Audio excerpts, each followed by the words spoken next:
Before we start this video, I'd very much appreciate it if you guys would check out the first link in the description down below, which will guide you to a straw poll, where I'll be asking you guys which series of Let's Plays you'd like me to continue on the channel, and the ones that get the least amount of votes, they'd likely be removed from the channel. So make sure to answer that poll truthfully and honestly, and yeah, let's start the video. Hello everyone, I'm TheFrenchMonk and welcome back to another Q&A video.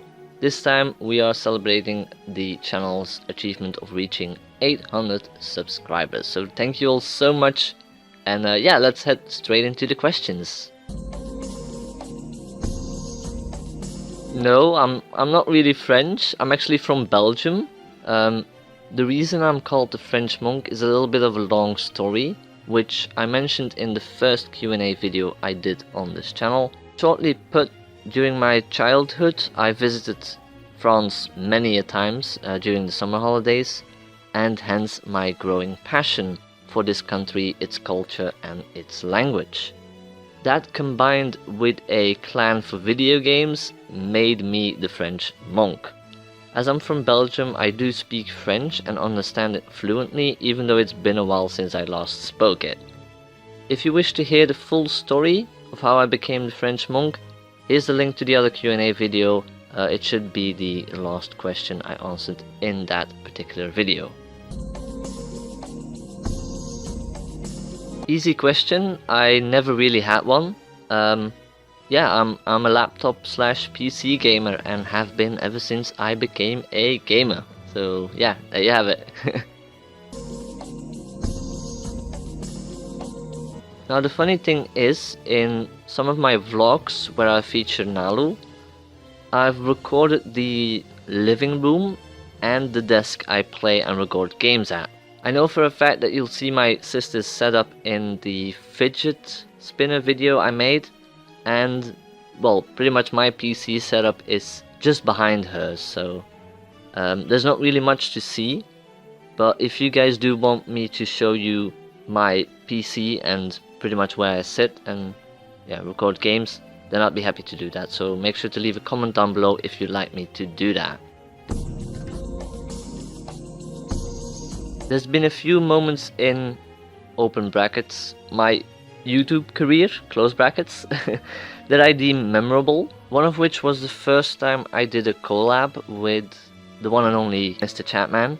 I remember that pretty well because I was really nervous and we were playing, I believe it was Star Wars Battlefront, the first one, the newer one. Another moment that is a very memorable one is the fact that I got to play and record a high anticipated Napoleonic Wars game, and I got to do that pre-release. That game, of course, being Hold Fast Nations at War. It gave me a massive boost mentally, and well, I really enjoyed those first events immensely, with all these big YouTubers in the same channel, like Pixelated Apollo, Diplexceeded, Resonant, Chatopia, Lord John, you name it. Just a lot of YouTubers I actually looked up to, and still look up to. And the views on those videos were absolutely insane. I reached numbers that I couldn't help possible for my little channel, and I felt like I made a tiny mark right there in the historical gaming sector. That having said, I love the Napoleonic Wars so much, so me getting to play a game based on that era, before hundreds, maybe even thousands of players are able to get their hands on it, I mean, that really made it memorable in my eyes. And again, I enjoyed it immensely.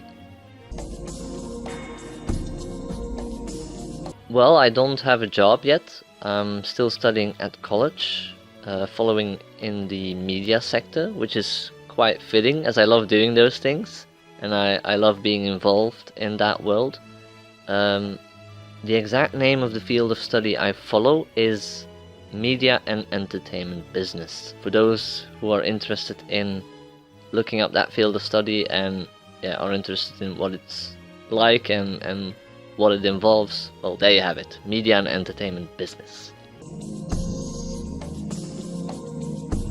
Well, that's a difficult question, and my honest opinion is that I'm not really happy with the way that they want it. but I do have to congratulate them on their winning mentality, and in the end, yeah, they got that cup and they pretty much deserved it. The way that they played most of their games were, in the eyes of many neutral viewers and opponents, well, they were frustrating, those games, and they were really boring to watch. Playing with 11 men at the back and 3 up in front when they had the ball position, well, they minimized the risk for a counter immensely. And it is true, I'd rather had seen a team that played interesting and lovely to watch open football rather than a team that pretty much shuts a match down and hopes for that one opportunity that they can get from a corner kick, a free kick, or a penalty kick, and so on. But then again, I might be biased because I'm Belgian. That is at least how I think about it. But in the end, they fully deserve that. Although I do agree with most that I felt like it should have either been Belgium or Croatia to win that cup.